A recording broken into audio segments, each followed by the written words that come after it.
صباح الفل. فيديو جديد من ارض اسكندريه لارض بورسعيد. هنقضي يوم هناك مع رحله، هنروح اكتر من مكان، بس يا رب الوقت يبقى في صالحنا يعني، ونروح اماكن كتير وهنصور. يلا بينا. ده اول ريست وقفنا عنده في دمياط، يعني ممكن تشرب قهوه وبتاع وتظبط الدنيا، وفي حلاوه دمياط يا جماعه.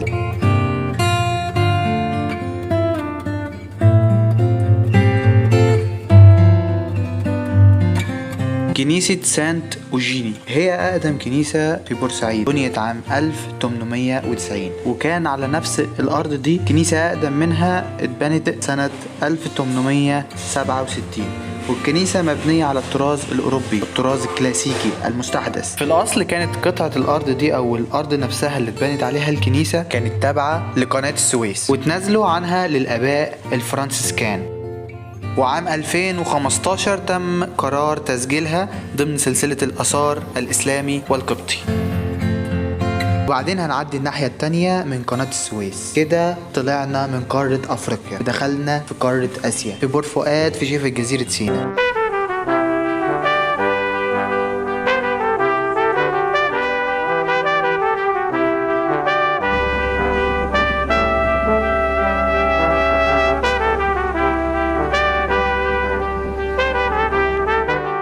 جبال الملح من بورسعيد، الجو هوا هنا والجو جميل جدا.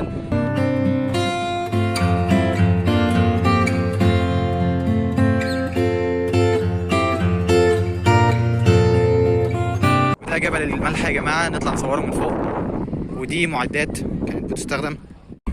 هنا ورا الجزء ده في زي مصانع او زي عربيات بتيجي من ورا، في مكان بيتعمل منه الملح او بيطلع من البحيره.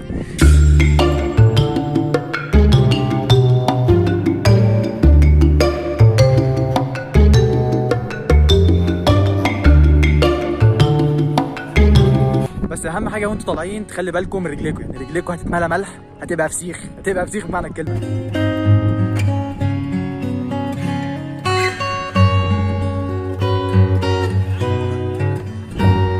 وبعد ما طلعت بقى اكتشفت ان البحيره اللي موجوده هنا دي والبحر جنبيها، الملح ده كله بيطلع من البحيره. ودي الكاتدرائيه على شكل سفينه فيها جزء من خشبه الصليب اللي اتصلب عليه السيد المسيح. حديقة فريال سميت الحديقة على اسم الأميرة فريال ابنة الملك فاروق، وفيها هناك زي مباني كده أو مسرح، ده كان على الطراز الأندلسي. وفي نفس المكان هنا كان في حفل افتتاح قناة السويس، كان في ملوك كتير من أوروبا، وهي دلوقتي من الأماكن الأثرية والسياحية في بورسعيد، يعني لازم هتعدي عليها.